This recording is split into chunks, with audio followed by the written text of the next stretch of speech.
Bismillahirrahmanirrahim. Assalamualaikum warahmatullahi wabarakatuh. Innal hamdalillah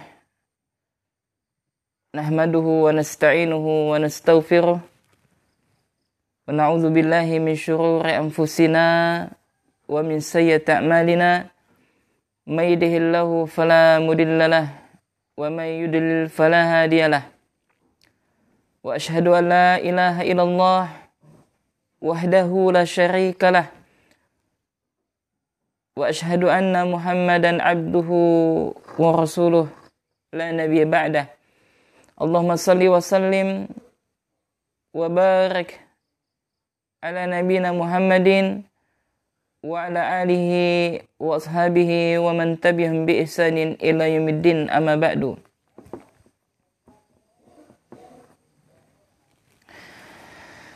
Allahumma inna nas'aluka ilman nafi'an wa rizqan thayyiban wa amalan mutaqabbalan. Allahumma ya muqallibal qulub thabbit qulubana ala dinik. Allahumma ya musarrifal qulub sarrif qulubana ala ta'atik.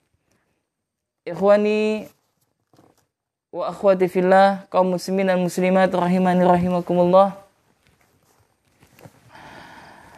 Alhamdulillah, segala puja dan puji syukur selalu senantiasa kita peruntukkan kepada Allah Subhanahu wa taala, yang mana atas karunia dan nikmat Allah Subhanahu wa taala, Allah masih memberikan kepada kita nikmat yang begitu banyak sehingga kita dapat melaksanakan salah satu di antara kewajiban kita, melaksanakan salat subuh secara berjamaah. Dan mudah-mudahan Allah Subhanahu wa taala menerima amal ibadah kita. Allahumma amin. Kaum muslimin dan muslimat, ikhwani wa akhwati fillah, kaum muslimin dan juga kepada teman-teman muslim Bikra Indonesia chapter Singkawang rahimani rahimakumullah, dan juga kepada wali santri mungkin yang sedang menyaksikan kajian kami. Barakallahu fikum rahimani rahimakumullah. Kita akan melanjutkan kajian kita. Kita akan melanjutkan kajian kita, yakni kajian seputar fikih dasar yang merujuk kepada kitab Manhajus Salikin wa Tawdihul Fiqhi fid Din yang ditulis oleh Syekh Al-Allamah Abdurrahman bin Nasr As-Sa'di rahimahullahu ta'ala, yang mana kitab beliau adalah sebuah kitab yang membahas seputar masalah fikih dasar, yang mana beliau tidaklah menukilkan di dalam kitab beliau ini kecuali hadis yang sahih atau dalil yang sahih, dan juga pendapat jumhur para ulama sebagaimana yang beliau sampaikan di muqaddimah kitab beliau yang telah kita sampaikan pada awal-awal pertama kali kajian kita. Naam. Kemudian ikhwani wa akhwati fillah rahimani rahimakumullah, pada hari ini kita telah melakukan atau melanjutkan pertemuan yang ke-11. Kita masuk kepada bab tentang babus shalah, ini bab tentang kitabus shalah. Ya, bab tentang kitabus shalah, ya, tentang kitab salat. Dan kita masih membahas seputar syurutus shalah, yakni syarat-syarat salat. Pada pertemuan yang ke-10 terakhir kita membahas tentang syarat salat. Yang pertama, kita telah sampai kepada pembahasan masalah waktu salat. Jadi syarat sahnya salat itu yang pertama adalah tepat waktunya, sesuai dengan waktunya. Ya, sesuai waktu yang telah ditentukan. Dan barang siapa yang mereka melaksanakan salat, ya, mereka melaksanakan salat, kemudian apa? Tidak tepat waktunya atau tidak sesuai dengan waktunya, maka salatnya tidak sah. Ya, dan kemarin Syekh Al-Allamah Abdurrahman bin Nasr As-Sa'di rahimahullah beliau telah menukilkan dalil-dalil ya yang menunjukkan tentang bahwasanya syarat sahnya salat itu harus masuk waktunya, dan tidak boleh seseorang ketika dia melaksanakan salat belum tiba waktunya atau waktunya sudah habis lalu dia baru melaksanakan salat, maka salatnya tidak sah. Ya. Naam. Kemudian jamaah rahiman rahimakumullah, pemirsa channel Muslim TV dan juga kepada pemirsa yang mungkin menyimak kajian kami melalui rekaman di Telegram channel Muslim TV, dan juga kepada saudara dan saudari kami yang sedang menyaksikan kajian kami pada pagi hari ini, ya kita akan melanjutkan pembahasan kita tentang masalah waktu ya. Sedikit akan kita selesaikan. Jadi Al-Imam Al-Allamah Abdurrahman bin Nasir As-Sa'di rahimahullah, beliau mengatakan qala musannif rahimahullah wa yudraku waktu salati bi idraki rak'atin. Yakni apa? Kita masih membahas tentang seputar waktu. Jadi dianggap mendapati waktu salat dengan mendapatkan satu rakaat. Ya maksudnya adalah apabila kita mendapati, misalkan kita ketiduran misalkan, ya, yakni kita ketiduran belum sholat asar misalkan, lalu waktu antara asar dengan maghrib itu berdekatan dan bahkan waktu asar itu sudah mau habis. Nah lalu kita sholat, ketika kita satu rakaat melaksanakan sholat asar, lalu apa? Azan maghrib. Nah maka ini dianggap masih mendapati waktu sholat walaupun dia melaksanakan sholat mendapati satu rakaat. Liqaulihi sallallahu alaihi wa ala alihi wasallam, berdasarkan hadis Nabi sallallahu alaihi wa ala alihi wasallam, ya, yakni apa? Berdasarkan hadis Nabi sallallahu alaihi wa ala alihi wasallam, yakni Rasulullah bersabda, man adraka rak'atan minas salati, ya, dan barang siapa mendapati satu rakaat dari salat, faqad adrakas shalah, maka sungguh dia telah mendapatkan salat. Hadis ini sahih, diriwayatkan oleh Imam Bukhari dan juga Imam Muslim. Naam. Kemudian kata Syekh rahimahullah, wala yahillu ta'khiruha, ya, tidak boleh mengakhiri salat. Jadi tidak boleh jamaah kita mengakhirkan keseluruhan salat. Ya, tidak boleh kita mengakhirkan au ta'khiru ba'dihha an waqtiha li udhrin aw ghairihi, atau mengakhirkan yakni apa? Sebagian daripadanya. Jadi tidak boleh mengakhirkan keseluruhan salat ya, yakni salat wajib maksudnya, atau mengakhirkan sebagiannya. Ya, dari waktu tanpa uzur maupun yang lainnya. Maksudnya adalah kita tidak boleh menunda-nunda waktu salat. Tidak boleh mengakhirkan waktu salat tanpa ada uzur, tidak boleh. Jadi apabila telah masuk waktu zuhur misalkan, maka kita bergegas, ya, segera melaksanakan salat berjamaah bagi laki-laki, bagi wanita cukup salat di rumah, ya, dan tidak boleh sengaja ya mengundur-undur, ya, sehingga apa? Melalaikan daripada salat tersebut. Naam. Kemudian kata Syekh, nah di sana ada istisna, ada pengecualian. Ya, kapan kita boleh mengakhirkan salat kita? Maka kata Syekh, illa idza akharaha liyajma'aha ma'a ghairiha. Ya, kecuali apa? Jika dia mengakhirkannya untuk menjamaknya dengan salat yang lain, maka ini boleh. Ya, jadi ada uzur. Ya, misalkan kita lagi safar, ya, misalkan kita safar. Misalkan kita balik kampung. Ya, maka ketika kita safar, kita dianjurkan untuk apa? Untuk menjamak qasar kita, dan ini adalah kemudahan dari Allah Subhanahu wa taala. Maka ketika kita sedang safar, maka kita boleh mengakhirkan salat kita dengan catatan apa? Ada uzur di sana, yakni apa? Kita hendak menjamak salat dengan salat yang lain. Maka kata Syekh, fa innahu yajuzu, ya, maka hal ini adalah diperbolehkan li uzrin, karena termasuk kategori apa? Uzur. Min safarina, dari safar, ya boleh. Ya, jadi pertanyaannya jamaah, kapan itu seseorang dikatakan mendapatkan uzur, dia boleh mengakhirkan sholatnya? Maka yang pertama kata Syekh, ketika dia safar. Ya, ketika dalam melakukan perjalanan, maka boleh kita menjamak qasar dan boleh kita mengakhirkan sholat kita dalam rangka untuk apa? Menjamak qasar sholat kita. Au matarin. Nah, yang kedua adalah apabila hujan. Nah, ini sunnah yang terlupakan. Jadi ketika hujan, ya maka boleh seorang imam mereka menunda ya salatnya, dan bahkan boleh menunda dalam rangka maksudnya mengakhirkan salatnya, ya, yakni menjamak qasar, menjamak salatnya, ya, menjamak, jadi tidak mengqasar ya karena hujan, kecuali dia sedang safar. Naam. Atau maradin, atau dia sedang sakit. Ya, maka orang yang sakit boleh bagi mereka untuk apa? Untuk menjamak salatnya dan boleh mengakhirkan salatnya, ya, dalam rangka untuk apa? Untuk melaksanakan salat berikutnya. Ya, maka ini diperbolehkan.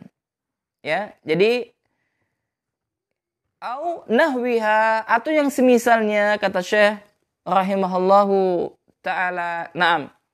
Ya jamaah, jadi kesimpulannya adalah tidak boleh seseorang mengakhirkan sholatnya dengan sengaja. Adapun apabila terdapat uzur, maka boleh. Ya, apabila terdapat uzur, maka boleh. Kapan seseorang dikatakan mendapatkan uzur? Yakni ketika dia sedang safar, ya, atau ketika sedang turun hujan, atau ketika sedang sakit, maka diperbolehkan bagi dia untuk mengakhirkan waktu sholat, tapi dalam rangka untuk apa? Menjamak. Ya, seperti itu. Naam.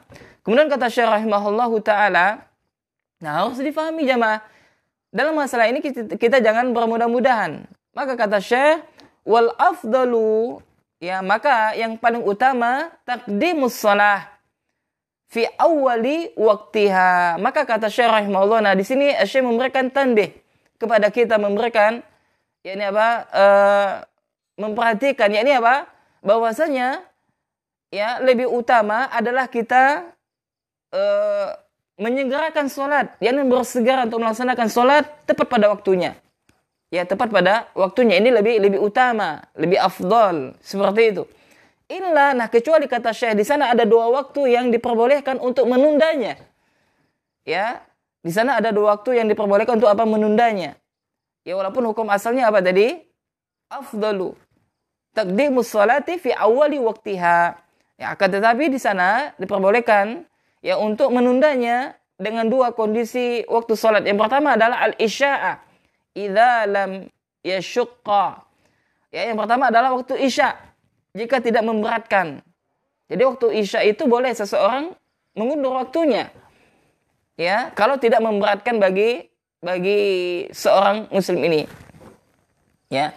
Kemudian yang kedua adalah wa ila zuhra fi syiddati har. Nah, yang kedua adalah ketika cuaca sangat panas pada waktu sholat zuhur.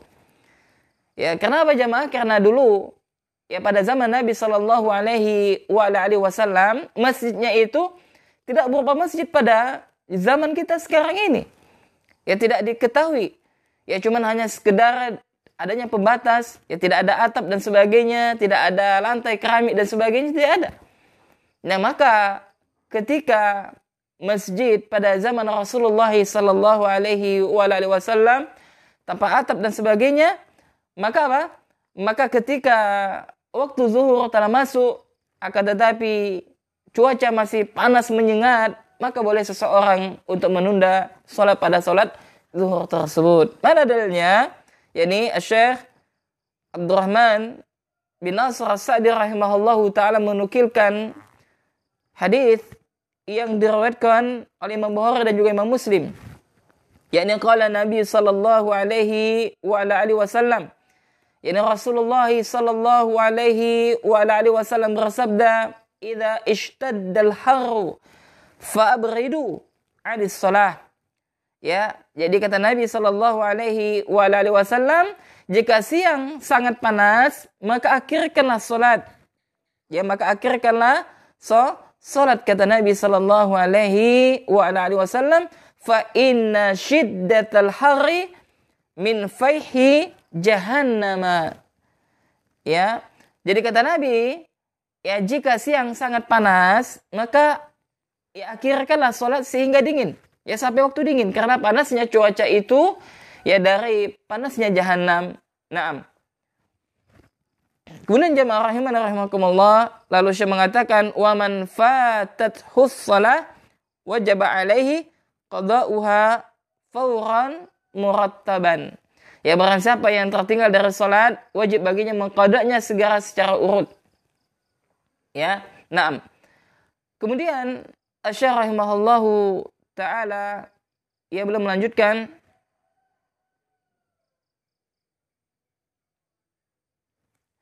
ya, yakni beliau mengatakan syarat yang selanjutnya. Nah, syarat yang selanjutnya yakni wa min syurutiha, yakni satrul aurati bi thawbin mubahin. Jadi syarat salat yang selanjutnya yang kedua adalah menutup aurat. Ya, yang pertama tadi apa? Yang telah kita bahas adalah masuk waktunya ya, masuk waktunya. Kedua adalah apa? Yakni yang kedua menutup aurat. Ya, jadi bagi seseorang yang hendak sholat, maka adalah dia menutup aurat. Ya, menutup aurat. Dengan apa? Ya, dengan pakaian yang mubah. Ya, dengan pakaian yang mubah. Kemudian kata Syekh rahimahullah, la yasiful basyarah. Ya, dan dia tidak menggambarkan warna kulitnya. Ya, maksudnya adalah baju yang mubah yang bisa menutup auratnya. Naam.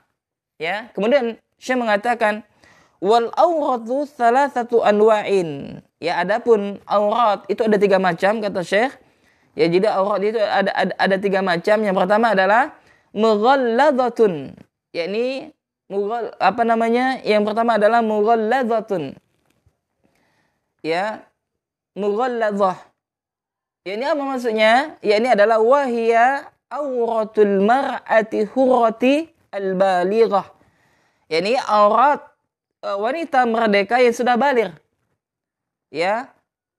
Fajami'a badaniha auratun fi sholati illa wajhaha. Maka kata Syekh, maka seluruh tubuhnya adalah aurat ketika salat kecuali wajahnya.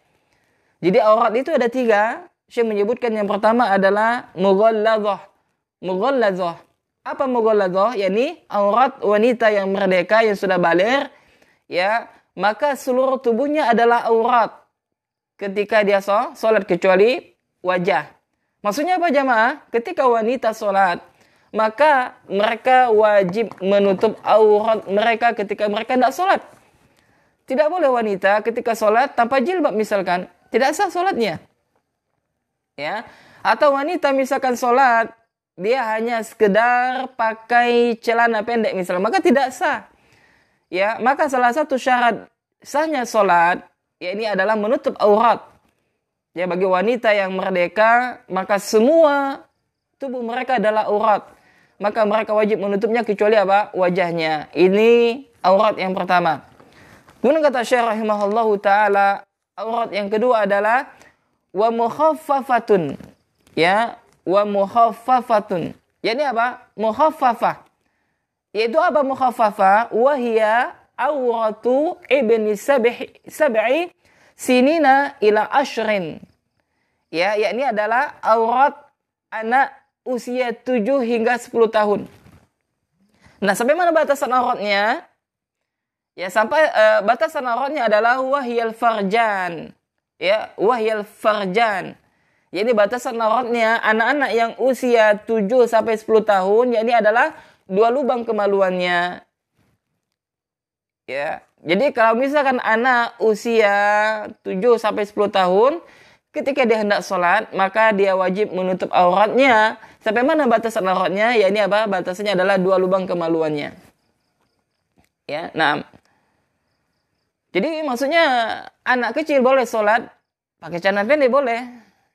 Ya, karena aurat mereka itu hanya sebatas 2 lubang kemaluannya. Ini adalah sebagaimana dijelaskan oleh Syekh Al-Allamah Abdurrahman bin Nasir As-Sa'di rahimahullahu ta'ala. Naam, kemudian aurat yang ketiga adalah wa mutawassitatun. Yani al mutawassitah. Yani apa? Wa hiya auratu man adahum. Yani aurat dari selain kedua golongan di atas. Jadi dia bukan auratnya wanita yang merdeka atau auratnya anak usia yang 7 sampai 10 tahun. Ya, maka selain daripada dua golongan itu. Maka auratnya sampai mana? Batasannya, yakni kata Syekh, misurati ila rukbati. Ya, maka batasannya adalah dimulai dari pusar sampai ke lutut. Ini untuk orang yang dewasa, laki-laki yang baligh ya. Yang dewasa, yang baligh, maka yang mereka harus menutup aurat mereka sampai mana? Jadi sampai pusar, dari pusar sampai ke lutut. Itu adalah aurat mereka. Naam. Qala ta'ala, Allah Subhanahu wa ta'ala berfirman, "Ya bani Adam, khudhu zinatakum inda kulli masjidin." Wahai anak Adam, kata Allah, pakailah pakaian yang indah di setiap memasuki masjid. Dalam Al-Quran surah Al-A'raf ayat 31, maka di dalam ayat ini jamaah memberikan faedah kepada kita yang pertama, hendaklah seseorang ketika hendak masuk masjid, maka hendaklah mereka memperhatikan adab. Memperhatikan adab masuk masjid.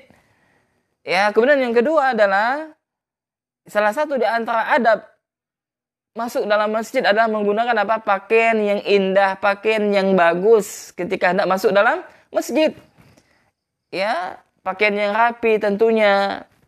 Ya, baik itu pakai jubah atau gamis, ya atau baju koko dan semisalnya, asalkan pakaian ini adalah bagus, ya rapi dan tidak ada najis ya terhadap pakaian tersebut. Nah, kemudian kata Syekh rahimahullahu taala, ya syarat yang ketiga, ya kan? Yang pertama apa tadi jamaah? Yang pertama adalah maksudnya apa? Maksudnya waktu salat. Syarat salat yang pertama, maksudnya waktu salat. Kemudian yang kedua, menutup aurat. Ya. Kemudian syarat yang ketiga adalah menghadap kiblat. Wa minha istiqbalul kiblati. Ya. Jadi syarat yang selanjutnya adalah menghadap kiblat. Jadi apabila seseorang yang dia salat lalu tidak menghadap kiblat, maka salatnya tidak sah.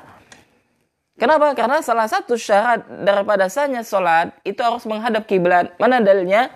Ini Allah Subhanahu wa taala menyebutkan dalam Al-Quran surah Al-Baqarah ayat 149. Qala ta'ala, wa min haitsu kharajta fawalli wajhaka syatral masjidil haram.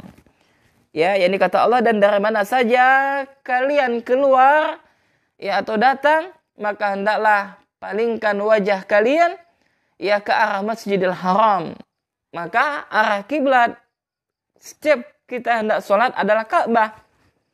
Ya, adalah Ka'bah, maka wajib setiap muslim maupun muslimah ketika mereka hendak sholat mereka harus menghadap ke arah kiblat, menghadap ke arah Ka'bah. Naam. Kemudian kata Syekh, fa'in ajaza an istiqbaliha, jika tidak mampu menghadap kiblat, lima radin au ghairihi saqata. Nah, maka di sana ada pengecualian jamaah. Kata Syekh, apabila dia tidak mampu untuk menghadap kiblat, dia tidak mampu untuk menghadap kiblat karena ada faktornya. Apa faktornya? Misalkan dia sakit, ya, atau yang selainnya, misalkan dia sedang safar di atas kendaraan, kama tasqutu jami'ul wajibati bil ajzi anha. Maka kata Syekh rahimahullah, maka syaratnya ini adalah gugur. Maksudnya apa? Boleh seseorang tidak menghadap kiblat ketika terdapat kondisi-kondisi tertentu yang terdapat uzur syar'i, misalkan dia sakit sehingga dia tidak kuat atau tidak mampu untuk menghadap kiblat, maka gugur ya syarat ini. Ya. Maka gugur syarat ini. Atau kedua, dia sedang safar di atas kendaraan misalkan. Ya, di atas kendaraan yang mana mengharuskan dia tidak bisa berhenti misalkan di atas bis atau di atas pesawat misalkan. Ya, maka ini terdapat keguguran. Ya, ini maksudnya boleh untuk tidak menghadap kiblat. Ya, sebagaimana Syekh menyebutkan di sini, ya. Naam, demikian. Mana dalilnya? Qala ta'ala, yakni dalilnya adalah dalam Al-Quran surat Taghabun ayat 16, Allah Subhanahu wa taala berfirman, "Fattaqullaha mastata'tum." Yakni bertakwalah kalian kepada Allah semampu kalian. Naam. Ya, jadi demikian ya jamaah rahiman rahimakumullah, yakni apabila seseorang ya dia tidak memungkinkan dia untuk menghadap kiblat, maka gugur ya syarat dia untuk menghadap kiblat. Ini adalah merupakan kemudahan dari syariat ini. Subhanallah. Karena kata Nabi sallallahu alaihi wasallam, ya Nabi mengatakan ad-dinu yusra, ya agama ini adalah mudah. Ya, dan juga Allah Subhanahu wa taala menyebutkan dalam ayat-ayat yang lain, yakni yang artinya Allah mengatakan, ya Allah tidak menginginkan kesungkaran bagi kalian. yakni Allah tidak menginginkan kesulitan bagi kita. Subhanallah, ini merupakan karunia dan nikmat terbesar dari Allah Subhanahu wa taala kepada umat Nabi Muhammad sallallahu alaihi wasallam. Naam. Jadi jamaah rahimakumullah, apa yang Syekh sampaikan di sini ada dalilnya. Ya. Beliau mengatakan bolehnya seseorang untuk tidak menghadap kiblat apabila terdapat uzur bagi mereka, misalkan dia sakit atau sedang safar dan sebagainya, ya berada di atas kendaraan dan semisalnya, maka boleh untuk tidak menghadap kiblat. Lalu Syekh ya penulis kitab ini beliau membawakan dalil, yakni bahwasanya Rasulullah sallallahu alaihi wasallam ya pernah satu ketika Nabi sedang melakukan safar, ya Nabi itu pernah ya beliau melaksanakan sholat di atas kendaraannya. Ya, ini hadis yang diriwayatkan oleh Imam Bukhari dan juga Imam Muslim dari sahabat Abdullah bin Amr.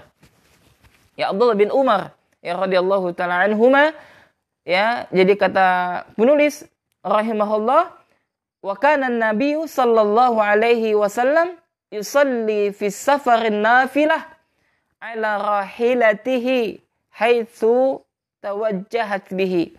Yani Nabi sallallahu alaihi wasallam pernah melaksanakan salat sunnah dalam perjalanan di atas kendaraannya ke arah manapun kendaraannya itu menghadap. Hadis ini sahih diriwayatkan oleh Imam Bukhari dan juga Imam Muslim.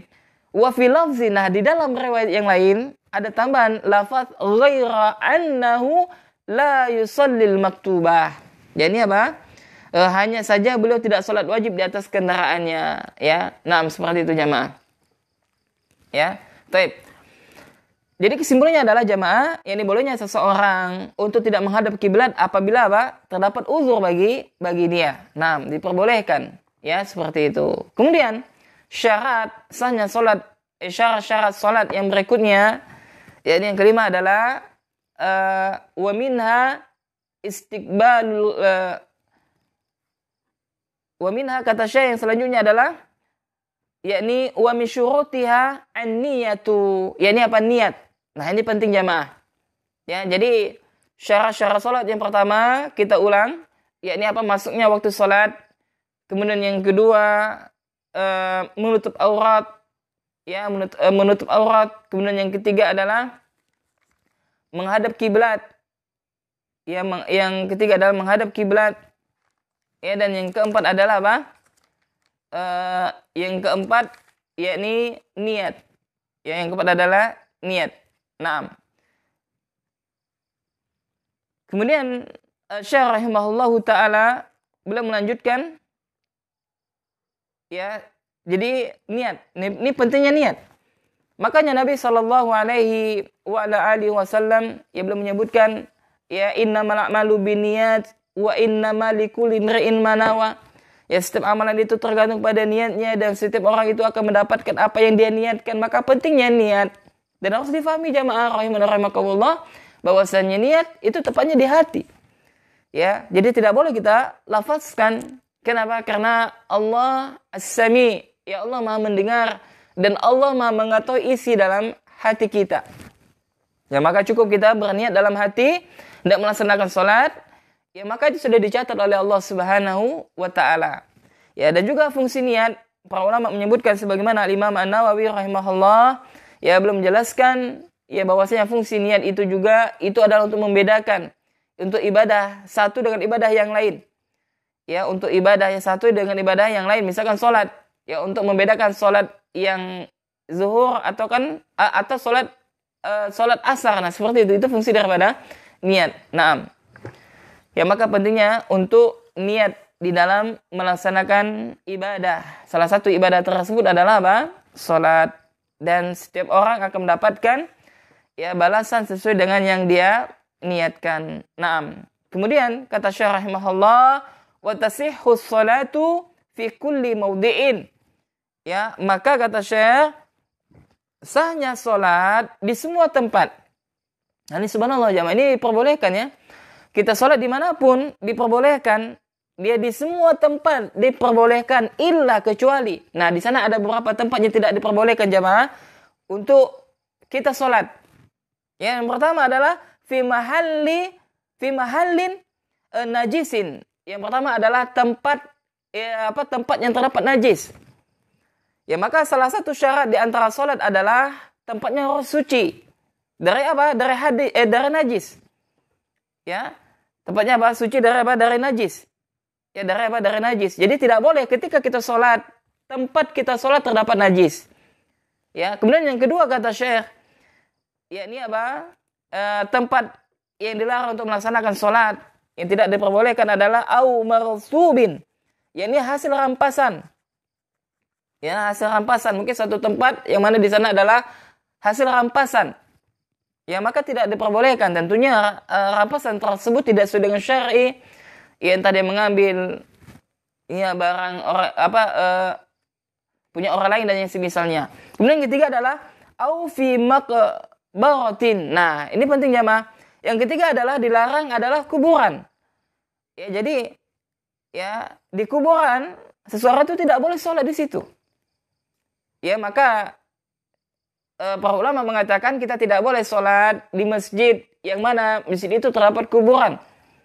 Ya, ini ada pembahasan khusus tentunya dalam masalah ini. Kemudian yang keempat adalah au hammamin. Ya, ini apa? Kamar mandi. Tidak boleh seseorang sholat di mana? Di kamar mandi. Ya, au a'tani ibilin. Ya, au a'tani ibilin. Ya, atau di kandang atau tempat menurunnya onta, tidak boleh. Di kandang tidak boleh untuk melaksanakan sholat. Wa fi sunani Tirmidzi, ya terdapat di dalam hadis yakni Sunan At-Tirmidzi secara marfu, ya marfu'an disebutkan al-ardu kulluha masjidun. Maka kata Nabi sallallahu alaihi wasallam, bumi itu semuanya adalah masjid. Ya, bumi itu ya semua bagiannya adalah masjid kata Nabi. Maksudnya apa? Boleh seseorang sholat di atas permukaan bumi ini. Kenapa? Karena ini merupakan keringanan dari Allah Subhanahu wa taala kepada umat Nabi Muhammad sallallahu alaihi wasallam. Illal maqbarah wal hammam. Jadi kata Nabi sallallahu alaihi wasallam, kecuali kuburan dan kamar mandi.